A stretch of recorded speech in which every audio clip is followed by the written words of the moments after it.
Presenting our first bout. This is for the 27 kilograms weight category.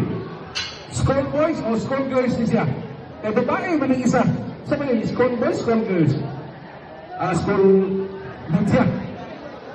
Weighing 27 kilograms in the loser. And the red corner, from Pinoy Boxing Team, Davao City, Rodel Aguilion.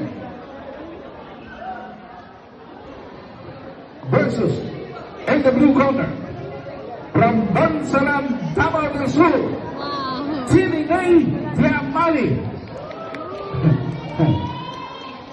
The referee for this bout, Mr. Nathan Tilaksan, National Referee Judge.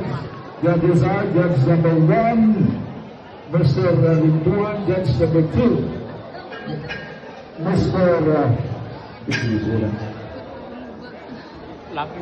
Judge number 2, Mr. Pinat, and Judge number 3, Mr. Sapino. This bout scheduled for 3 rounds, 1 minute and a half per round, and 1 minute and verbal. Go. Round number 1. Babae ang lalaki rin, babae ang lalaki.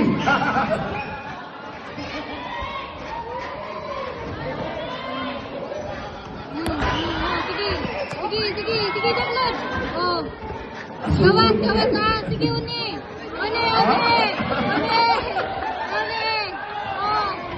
Yun na, sige. Oh. Uni.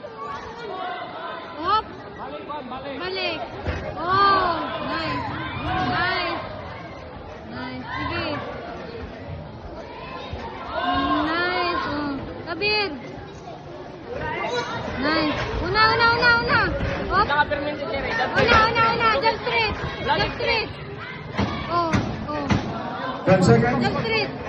Ay, tanaw. Okay. Time out. Second time. And the personal palakpak po. Ha? Day, ingnan mo ni Day. Ingnan mo ni nga pag-ibog ko ng lahon, ibalaan na ka. Manguyag ka sa kuha. Manguyag ka sa kuha. Iigyan ka kapasar. Second round na, guys. Second round. Second round. Just like mahilong to ko, Leslie Benicio. No? Originally, sa Davao ginasabihan. Binigyan po na siya ng disclaimer, hindi nga klase nga Pressure, patuwa. Uni.